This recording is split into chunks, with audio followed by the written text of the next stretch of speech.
일본 초계기 도발을 둘러싼 한일 사이의 갈등이 증폭되면서 3년 전에 체결한 한일 군사비밀정보보호협정이 무용지물이다, 이런 지적이 나옵니다. 추진될 때부터 밀실협상이라는 비판 속에 시민단체가 정보공개 청구 소송을 내기도 했지만 최근 대법원에서 최종 패소했습니다. 조성우 기자입니다.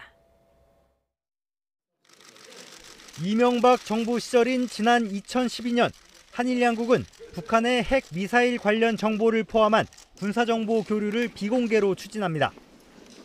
이른바 지소미아로 불리는 한일 군사비밀정보 보호협정입니다. 하지만 이런 사실이 뒤늦게 알려지면서 비판 여론이 거세지자 체결을 미루기로 했습니다. 이 협정을 체결하는 과정에서, 그러니까 국내 절차를 취해 나가는 과정에서 일부 매끄럽지 못한 점이 있었다 하는 그런 지적이 있다는 것에 대해서 저희들이 잘 알고 있고. 이듬해 참여연대는 협상 과정 문제를 보기 위해 문서 목록과 내용을 공개하라고 외교부에 정보 공개 요청을 했습니다. 하지만 국익을 해칠 수 있다는 이유로 거부당하자 법원에 소송을 냈습니다. 1심은 협정 추진 배경에 미국의 압력이 있었는지 확인하고 밀실 협상이나 졸속 처리 의혹을 규명하려면 관련 내용을 공개해야 한다며 참여연대 손을 들어줬습니다.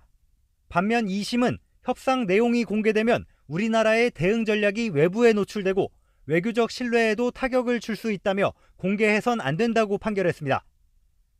대법원도 국가의 중대한 이익을 현저하게 해칠 수 있다며 2심 판결을 그대로 확정했습니다.